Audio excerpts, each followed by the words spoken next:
This is a 1906 NCR National Cash Register, made in Dayton, Ohio.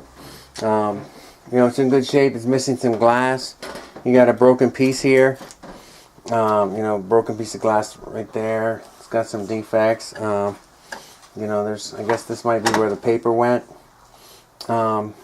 This wire right here is how the drawer comes out. Just all that. I'll tilt down. You know. So it comes with the original wood that it came with. And the buttons all work.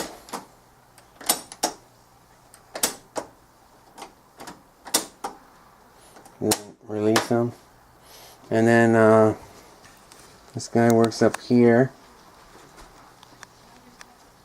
I turn this guy, you know, account, charge, paid out. And so it's very cool.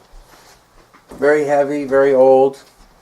And serial number is S1600008M. There's the second set of letters, 542. Number 2 in parentheses, RSE. And see here, looks like there's some dollars right there, cents right there, and it's in pretty good shape for being over 100 years old. So that's your National Cash Register from 1906.